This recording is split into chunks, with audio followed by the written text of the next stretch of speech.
कहानी की शुरुआत होती है चार्ली नाम के एक पुलिस वाले से जो एक रेस्टोरेंट में खाना खा रहा था। जब पैसे देने की बारी आई तो चार्ली को एहसास हुआ कि उसके पास पूरे पैसे नहीं थे। उसकी हिचकिचाहट को देखकर वेट्रेस बोल पड़ी कि पुलिस वाले फ्री में खाते हैं क्या? लगता है ये बिल मुझे अपनी जेब से भरना पड़ेगा। उसकी ये बात सुनकर चार्ली को बहुत शर्मिंदगी हुई, लेकिन वो ऐसा आदमी बिल्कुल नहीं था जो किसी का फायदा उठाए। वो तो हमेशा खाना खाने के बाद स्टाफ को टिप भी देता था। खैर तभी अपने वॉलेट में लॉटरी टिकट देखकर उसके दिमाग में एक आइडिया आया। उसने वो टिकट उठाई और वेट्रेस से कहा कि अगर मैं लॉटरी जीत गया तो आधे पैसे तुम्हारे, अगर नहीं भी जीता तो भी कल डबल पैसे भर दूंगा। भले ही वेट्रेस को उसकी बात पर भरोसा नहीं था, फिर भी उसने हाँ कह दिया। किसी ने भी ये उम्मीद नहीं की थी कि ये मामूली सा लगने वाला लॉटरी टिकट असल में जैकपॉट जीत जाएगा। बार बार कंफर्म करने के बाद चार्ली की बीवी खुशी से चिल्लाने लगी। बाकी सबका हिस्सा कटने के बाद भी उनके हाथ में पूरे $4 मिलियन आने वाले थे, यानी अपने हिसाब से देखें तो लगभग 36 करोड़ रुपए। इतने पैसे उन्हें हमेशा के लिए गरीबी के दलदल से निकालने के लिए बहुत थे। लेकिन चार्ली का मूड बिल्कुल अलग था। उसे अपना सुबह किया हुआ वादा याद आ रहा था और अब डर लग रहा था कि अपनी बीवी को कैसे बताऊं। लेकिन काफी सोचने के बाद उसने सच बताने का फैसला किया। ये सुनते ही उसकी बीवी गुस्से से पागल सी हो गई, क्योंकि वो अपने पति की जिद्दी फितरत को अच्छे से जानती थी। उसे पता था कि चार्ली अपना वादा जरूर निभाएगा। असल में चार्ली को बचपन से ही लोगों की मदद करना पसंद था। इसी वजह से वो बड़ा होकर एक पुलिस वाला बना, ताकि वो शहर के लोगों की मुश्किलों और परेशानियों को सुलझा सके। वो अंधे लोगों को सड़क पार करवाता, प्रेग्नेंट औरतों की मदद करता और तो और अपनी छोटी सी सैलरी से भी गरीब इलाकों में डोनेशन करता। कुल मिलाकर इससे अच्छा और ईमानदार आदमी मिल नहीं सकता। मगर उसकी बीवी का स्वभाव बिल्कुल उल्टा था। वो न सिर्फ बहुत ज्यादा खुदगर्ज थी, बल्कि अपने हेयर सैलून के कस्टमर्स के सामने खुलेआम बोलती फिरती थी कि उसका पति तो बहुत पुराने ख्यालों का है। पता नहीं हरिश्चंद्र कहाँ से आ गया मेरी जिंदगी में।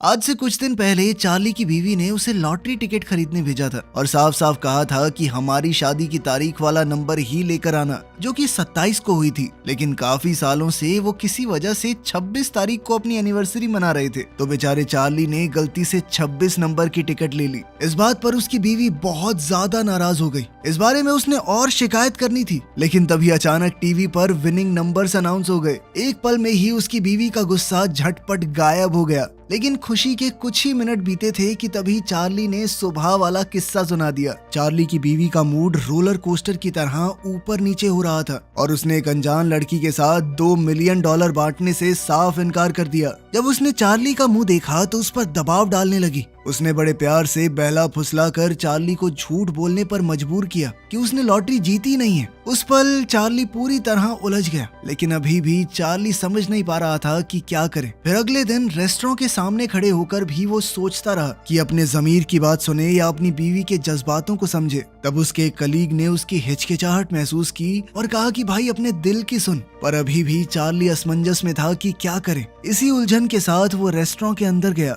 उसके कुछ बोलने से पहले ही वेट्रेस इवॉन ने बोलना शुरू कर दिया। कल मेरी जिंदगी का सबसे बुरा दिन था। सच कहूँ तो तुम्हारी कोई खास बड़ी गलती नहीं थी। ऐसा किसी के साथ भी हो सकता है। मैंने ही अपनी फ्रस्ट्रेशन तुम्हारे ऊपर निकाल दी। असल में इवॉन कॉलेज से ग्रेजुएट होने के बाद एक्टिंग का सपना लेकर न्यूयॉर्क आई थी, लेकिन सालों तक मेहनत करने के बाद भी उसे कुछ खास काम नहीं मिला। ऊपर से कल उसके घटिया पति ने उसकी सारी सेविंग्स चुरा ली। ऊपर से जानबूझकर उसके क्रेडिट कार्ड पर $20,000 का कर्जा भी चढ़ा दिया। इस वजह से वो बिल्कुल कंगाल हो गई थी। फिर मैं कोर्ट गई डाइवोर्स फाइल करने के लिए, लेकिन मेरे पास उतने पैसे भी नहीं थे। जब बाहर निकली तो जोरदार बारिश शुरू हो गई। छाता बीच में ही टूट गया। जब घर लौटी तो पूरी तरह भीग चुकी थी। सिर्फ एक सूखा सा सैंडविच खा के अपना पेट भर पाई। इसके बाद वो दौड़कर काम पर पहुंची, लेकिन लेट होने की वजह से उसके बॉस ने उसकी 2 घंटे की सैलरी काट ली। तो ये कहना गलत नहीं होगा कि इवॉन का कल का दिन उसकी जिंदगी का सबसे बुरा दिन था। आज भी हालात कुछ खास बेहतर नहीं थे। इतनी मुश्किलों के बावजूद इवॉन का ये हंसता हुआ चेहरा देखकर चार्ली कुछ पलों के लिए उलझन में पड़ गया और फिर उसने अपने दिल की आवाज सुनने और इंसानियत निभाने का फैसला किया। कल के लिए माफी मांगते हुए उसने इवॉन को उसके चश्मे के लिए एक चेन दे दी। असल में कल उसने नोटिस किया था कि इवॉन अक्सर अपना चश्मा इधर उधर रख देती है और अब इस चेन की मदद से वो उसे गले में लटका सकती है। चश्मा खोएगा नहीं। ये तोहफा मिलते ही इवॉन खुशी से चमक उठी।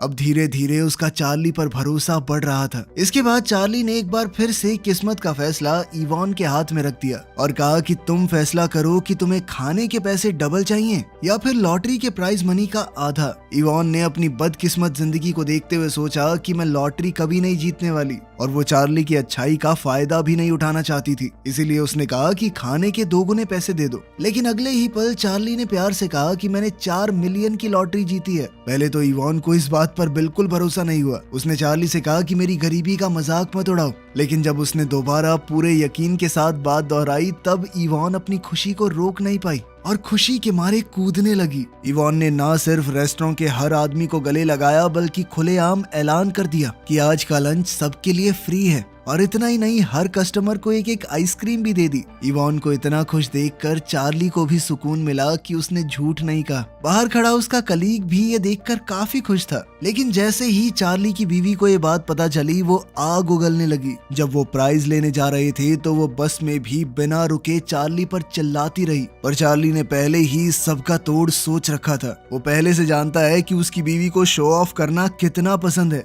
इसीलिए उसने सलाह दी कि जब अवार्ड मिलेगा ना तो स्टेज पर तुम खुद बोल देना कि मैं आधा पैसा इवान नाम की इस गरीब लड़की को देना चाहती हूँ। ऐसा करते ही शहर के सभी अखबारों के फ्रंट पेज पे तुम्हारी फोटो छप जाएगी। सोने के दिल वाली औरत, किसी ने आज तक $2 मिलियन जैसा बड़ा इनाम नहीं बांटा। तुम रातों रात स्टार बन जाओगी बेबी, जिसके बाद ब्रांड्स की लाइन लग जाएगी तुम्हारे पीछे। हालांकि उसकी बीवी को रिस्क तो लग रहा था कि 2 मिलियन तो हाथ से जाएंगे ना, लेकिन फिर भी फेम पाने की चाह में वो मान गई। जल्द ही ऑफिशियल अवार्ड सेरेमनी शुरू हो गई और जैसे ही चार्ली, उसकी बीवी और इवान स्टेज पर गए, रिपोर्टर्स ने उन्हें चारों तरफ से घेर लिया। कैमरों के सामने चार्ली की बीवी ने बड़े दिल वाली औरत होने का नाटक करते हुए कहा कि मुझे किसी अनजान के साथ 2 मिलियन बांटने में कोई प्रॉब्लम नहीं है। ये खबर सच में पूरे देश में फैल गई। लेकिन उसकी बीवी का स्टार बनने का सपना कुछ खास पूरा नहीं हुआ, लेकिन फिर भी पैसा तो मिल ही गया ना। उसकी अकड़ अब और ज्यादा बढ़ गई। वो जगह जगह जाकर महंगे कपड़े खरीदती,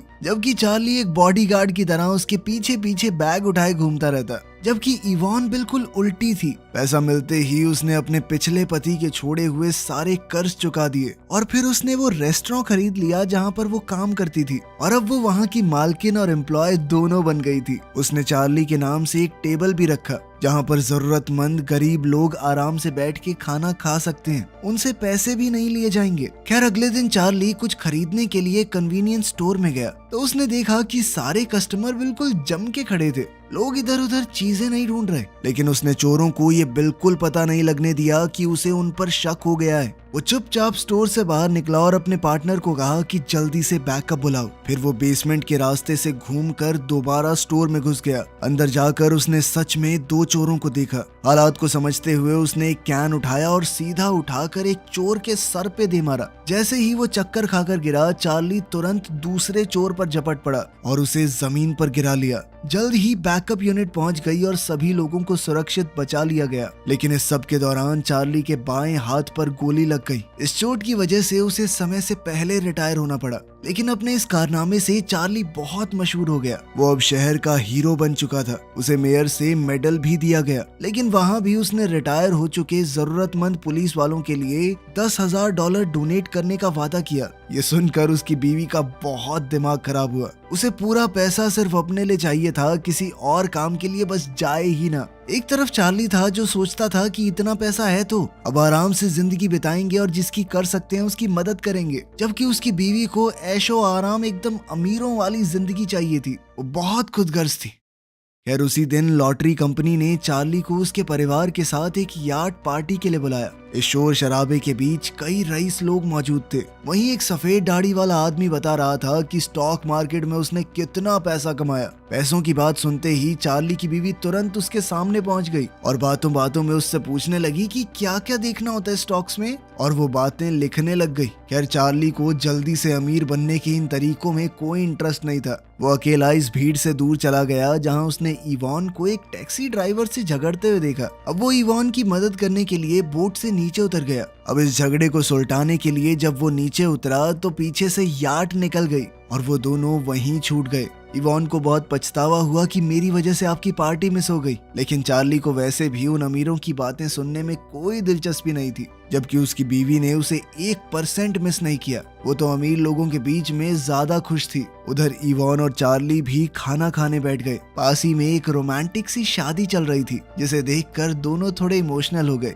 इवान ने बताया कि मेरा पति पहले मुझसे बहुत प्यार करता था, लेकिन धीरे धीरे उसके झूठ और फरेब ने हमारे रिश्ते को खराब कर दिया। ये सुनकर चार्ली ने भी अपनी कहानी बताई। वो और उसकी बीवी स्कूल से एक दूसरे के साथ थे और 18 का होते ही उन्होंने एक दूसरे से शादी कर ली। लेकिन धीरे धीरे उन्हें समझ आया कि दोनों बहुत अलग हैं। लेकिन चार्ली ऐसे ही हार मान के रिश्ता तोड़ने वालों में से नहीं था, इसीलिए वो अपनी पत्नी की हर बात मानकर कोशिश करता कि शायद उनका रिश्ता बिल्कुल पहले जैसा हो जाए। यूं अपने मन की बातें बताकर दोनों एक दूसरे के थोड़े और करीब आ गए। फिर उन्होंने साथ में थोड़ा डांस किया, लेकिन दोनों अपना दायरा अच्छे से समझते थे। लेकिन उसकी बीवी को पूरी ट्रिप में पता ही नहीं चला कि उसका पति इस शिप पर नहीं है। वो जाते जाते भी उस सफेद दाढ़ी वाले बूढ़े की तरफ देखकर मुस्कुरा रही थी। इवान और चार्ली को एक जैसी चीजों में मजा आता था, इसीलिए दोनों धीरे धीरे दोस्तों की तरह समय बिताने लगे। रोलर स्केटिंग करते हुए जब ढलान पर चार्ली फिसला तो इवान उसे देखकर बहुत हंसी। दोनों को ही लोगों में खुशियां बांटना अच्छा लगता था, तो अब दोनों मिलकर काफी सारे लोगों को फ्री राइड्स देने लगे। आने वाले दिनों में भी उन्होंने कई सारे ऐसे काम किए, जैसे पूरे बेसबॉल ग्राउंड को एक दिन के लिए रेंट कर लिया और फिर गरीब बच्चों और उनके रिश्तेदारों को वहां खेलने के लिए बुलाया, ताकि ये बच्चे भी स्टेडियम का एक्सपीरियंस लेकर अच्छी यादें बना पाएं। लेकिन जैसे ही चार्ली बच्चों को छोड़ने के लिए अपने घर के पास से जा रहा था, तभी ऊपर से उसकी बीवी उसके कपड़े फेंकने लगी। दरअसल चार्ली और इवान की फोटो अखबार में छपी थी, जिसे देखकर उसकी बीवी ने तुरंत मान लिया कि दोनों के बीच में कुछ चल रहा है। चार्ली ने समझाने की कोशिश की, लेकिन उसने नहीं सुना। उसने सीधे तौर पर कहा कि मुझे डिवोर्स चाहिए। वो चार्ली पर चिल्लाने लगी कि तू एक नंबर का निठल्ला है। अगर मैं तुझे लॉटरी टिकट खरीदने को ना बोलती, तूने तो कभी लेनी भी नहीं थी, और तेरी उस नौकरी से तो हम गरीब ही रहते। इतना निठल्ला आदमी मैंने जिंदगी में नहीं देखा। तू दिमाग से गरीब है। चार्ली समझ चुका था कि इवान का तो बस बहाना है, उसकी बीवी उसे पसंद ही नहीं करती अब, इसलिए उसने भी बात मानते हुए डाइवोर्स के लिए हाँ कर दी। इसी बीच इवान का पति उसके घर में घुस के बैठ गया था। जैसे ही उसे पता चला कि इवान को $2 मिलियन मिले हैं, तो वो बेशर्मों की तरह पैसे मांगने के लिए वापस आ गया। कहने लगा कि इसमें से $5 लाख मुझे दे दो। अगर इवान नहीं मानी तो वो उसके घर में ऐसे ही घुस के बैठा रहेगा और कानूनी तौर पर भी वो कुछ नहीं कर सकती, क्योंकि डाइवोर्स तो उनका कभी हुआ ही नहीं। क्या कहेगी अपने पति को क्यों निकालना चाहती है घर से? इसलिए मजबूरन इवान ने अपना सामान पैक किया और घर छोड़कर निकल गई। अब किस्मत से होटल में चेक इन करते वक्त उसकी मुलाकात चार्ली से हो गई, जो वहीं पर रहने आया था। दोनों के दिलों में पहले से एक दूसरे के लिए जज्बात तो पल ही रहे थे, और अब तो चार्ली की शादी भी टूट चुकी थी। इसलिए दोनों में से किसी ने भी अपने प्यार को छुपाया नहीं। बदकिस्मती से अगले दिन सुबह होटल के बाहर मीडिया ने उन दोनों को घेर लिया। दरअसल कल होटल के स्टाफ ने उन्हें पहचान लिया था और उनकी साथ रहने की खबर आग की तरह फैल चुकी थी। क्योंकि अभी दोनों का ही ऑफिशियली डिवोर्स नहीं हुआ था, इसलिए उनका रिश्ता लोगों की नजरों में नाजायज बन गया। ये खबर देखकर चार्ली की बीवी के दिमाग में एक नई चाल आई। उसने आम जनता की भावनाओं का इस्तेमाल करके अपनी चाल चलने का प्लान बनाया। डाइवोर्स पेपर साइन करने से पहले उसने कहा कि सारी लॉटरी की रकम मेरे नाम की जाएगी, और सालों के रिश्ते को देखते हुए चार्ली ने बिना किसी हिचकिचाहट के हाँ भी कह दी।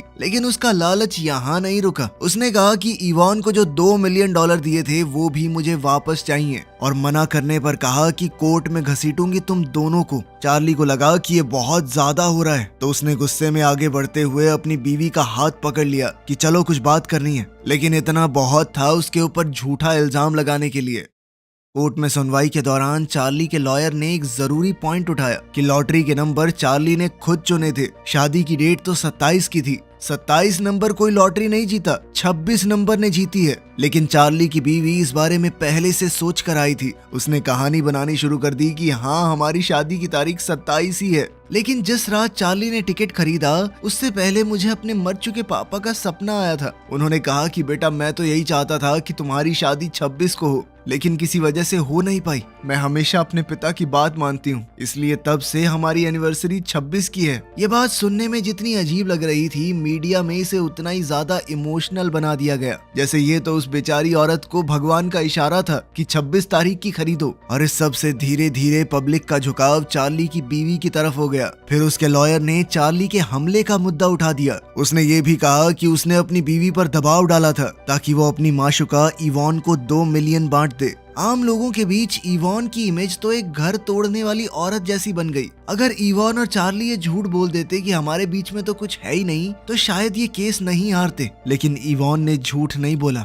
उसने कहा कि मैं सच्चे दिल से चार्ली से प्यार करती हूँ। इस तरह कई दिन की सुनवाई के बाद चार्ली की बीवी को पब्लिक की सिंपैथी मिल गई कि बेचारी के आधे पैसे तो छीने ही पति भी छीन लिया। इतने स्ट्रॉन्ग पब्लिक ओपिनियंस की वजह से फैसला बीवी के हक में चला गया। कोर्ट के बाहर रिपोर्टर्स की भीड़ लगी हुई थी और इवॉन पब्लिक प्रेशर के चलते जल्दी से वहां से भाग गई। चार्ली ने उसे कई बार पुकारा, लेकिन इवॉन ने पीछे मुड़कर नहीं देखा। वो रिपोर्टर्स और दुनिया के कड़वे शब्दों को सुन नहीं पा रही थी। उसके और चार्ली के सच्चे प्यार को बदनाम कर दिया गया। इधर इवॉन की चिंता में चार्ली रात के अंधेरों में बार बार उसके दरवाजे तक जाता, लेकिन उसे वो कभी मिली ही नहीं। फिर हम देखते हैं कि एक दिन चार्ली सबवे में काफी देर तक बैठे रहने के बाद उदास दिल के साथ वापस लौट रहा था और उसके मन में आया कि उसी रेस्टोरेंट में जाऊं जहां हम पहली बार मिले थे। जैसे ही उसने दरवाजा खोलकर अंदर कदम रखा, उसने इवॉन को चांद की रोशनी में आराम से बैठे देखा। कई दिनों से उसे ना देख पाने के कारण चार्ली बहुत उदास था, जबकि इवॉन को मीडिया की बातों से बहुत दुख हुआ था। अब उसे लगने लगा था कि अगर वो चार्ली की जिंदगी में नहीं आती तो वो अपनी बीवी और $4 मिलियन के साथ खुश रहता। लेकिन चार्ली ने कहा, वो 4 मिलियन मैं तुम्हारे लिए एक सांस में फेंक दूं, कोई पछतावा नहीं है मुझे उन पैसों का। इवॉन को जिंदगी में कभी किसी ने इतना गहरा प्यार नहीं किया था और ना ही कभी किसी ने उसे इतनी मजबूती से चुना। अब चार्ली के सच्चे जज्बात जानने के बाद वो भी अपने आप को रोक नहीं पाई। दोनों ने तय कर लिया कि वो इस शहर को ही छोड़ देंगे, किसी अनजान जगह पर जाकर एक नई जिंदगी की शुरुआत करेंगे। तभी अचानक दरवाजे पर दस्तक हुई और उनका ख्यालों का सिलसिला टूट गया। वहाँ एक बेघर आदमी खड़ा था जो पहले की तरह गरम खाना मांग रहा था। चार्ली और इवॉन ने बिना सोचे उसे अंदर बुला लिया और उसे खाना देने के बाद दोनों एक दूसरे के गले लग गए। उस बेघर आदमी ने मौका देखकर अपना छोटा सा कैमरा निकाला और इस प्यारे से पल की तस्वीर ले ली। असल में वो कोई भिखारी नहीं था, बल्कि एक बहुत ही मशहूर रिपोर्टर था जो इसी तरह गरीब लोगों का भेष बनाकर सच्ची और दिलों को छू देने वाली कहानियां ढूंढता। अब उसने नया आर्टिकल लिखा कि ये दोनों कितने अच्छे इंसान हैं। वो काफी समय से इस केस पर नजर रखे हुए था। कई बार जब वो भूखा था तो उसे खाना खिलाया इन लोगों ने, और अब पूरा पैसा जाने के बाद भी उन लोगों के प्यार में 1% का फर्क नहीं आया। कोर्ट के फैसले को तो बदला नहीं जा सकता, लेकिन उस रिपोर्टर की ईमानदार रिपोर्ट से चार्ली और इवॉन की असली तस्वीर लोगों के सामने आ गई। और जैसे जैसे ये कहानी शहर के कोने कोने में फैली, उनका प्यार हर इंसान के दिल को छू गया। लेकिन चार्ली और इवॉन इस सबसे बिल्कुल अनजान थे। जब वो इस शहर को अलविदा कहने से पहले एक आखिरी बार इस रेस्टोरेंट में गए तो उन्होंने देखा कि पूरा रेस्टोरेंट चिट्ठियों से भरा हुआ था और हर चिट्ठी में उनके लिए थोड़े से पैसे थे, क्योंकि रिपोर्टर ने अपील की थी कि इन प्यारे लोगों को दिखाओ कि ये शहर है उनके लायक। अगर ये यहाँ से चले गए तो इंसानियत हार जाएगी। अगले 3 दिन तक चिट्ठियां आती रही और जब हिसाब किया गया तो टोटल रकम निकली $6 लाख, यानी लगभग 5.5 करोड़ रुपए। इस पैसे से इवॉन ने वो रेस्टोरेंट फिर से वापस खरीद लिया और चार्ली पुलिस स्टेशन में अपने काम पर लौट आया। उधर उसकी बीवी ने यार्ड पर मिले उस सफेद दाढ़ी वाले आदमी से शादी कर ली, लेकिन वो असल में एक ठग था जो कुछ ही समय बाद उसके सारे पैसे लेकर गायब हो गया और उसने भी दोबारा से सैलून में अपनी नौकरी ले ली। आखिरकार शहर के बीचों बीच एक बहुत ही खूबसूरत शादी हुई। एक हॉट एयर बैलून आसमान में उड़ान भरता हुआ दिखा। वहाँ चार्ली और इवॉन हाथ में हाथ डाले खड़े थे। वो सभी चिट्ठियां जो उन्हें भेजी गई थी नीचे फूलों की पंखुड़ियों की तरह लटक रही थी। तो आपके हिसाब से क्या इवॉन और चार्ली का प्यार सही था? कमेंट्स में जरूर बताना। मिलते हैं अगली वीडियो में।